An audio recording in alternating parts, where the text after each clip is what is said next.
Civility is a customer service skill. Civility may sound like an old-fashioned word, but it is one of the most important skills in modern customer service. Civility means treating people with respect, patience, and dignity, even when we disagree, feel frustrated, or believe the other person is behaving poorly. It is more than simply being polite. Civility requires self-control, professionalism, and a willingness to recognize the humanity of the person in front of us. In customer service, that matters because employees often meet people when they are tired, confused, disappointed, or angry. Why does incivility seem more common?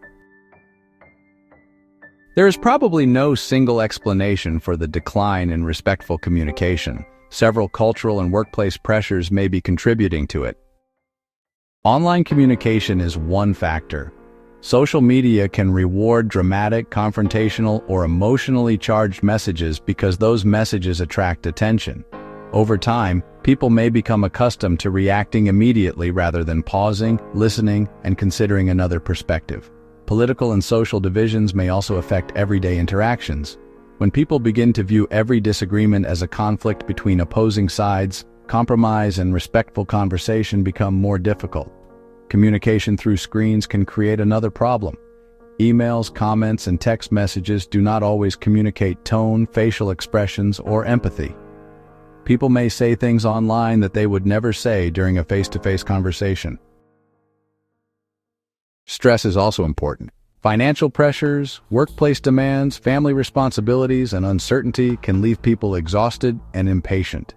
Stress does not excuse abusive behavior, but it can help us understand why a customer may react more strongly than the immediate situation appears to justify. When a customer becomes upset, the employee has a choice. We can match the customer's anger, become defensive, and make the situation worse, or we can respond professionally. Civility does not mean allowing customers to insult, threaten, or mistreat employees. Appropriate boundaries must still be maintained. However, civility allows us to address the problem without adding unnecessary hostility. A professional response may sound like, "I can hear that this situation has been frustrating. Let me make sure I understand what happened so we can look at the available options." That response does three important things. It acknowledges the customer's feelings, invites clarification, and redirects the conversation toward a solution. Here are 5 ways to practice civility. First, pause before responding. A few seconds can prevent an emotional reaction that damages the interaction. Second, listen for the actual concern. An angry customer may speak harshly, but underneath the anger is usually a problem, expectation, or fear that needs to be addressed. Third, use calm and respectful language. Your tone can either lower the emotional temperature or raise it. Fourth, avoid taking every comment personally. The customer may be reacting to the situation, the organization, or previous experiences, not necessarily to you. Finally, set boundaries when necessary. You can remain respectful while clearly stating that threatening, discriminatory, or abusive behavior is not acceptable. Civility is not limited to customer interactions. Employees must also practice it with coworkers. Gossip, public criticism, sarcasm, dismissive emails, and disrespectful conversations can weaken teamwork and eventually affect customers. A workplace that values civility encourages employees to address concerns directly, listen to different viewpoints, and disagree without attacking one another.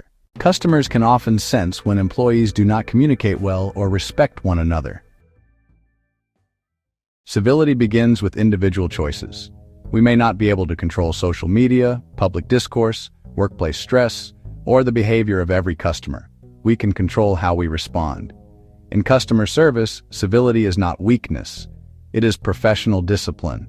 It is the ability to remain respectful without becoming passive, to show empathy without accepting abuse, and to focus on solutions without losing your composure.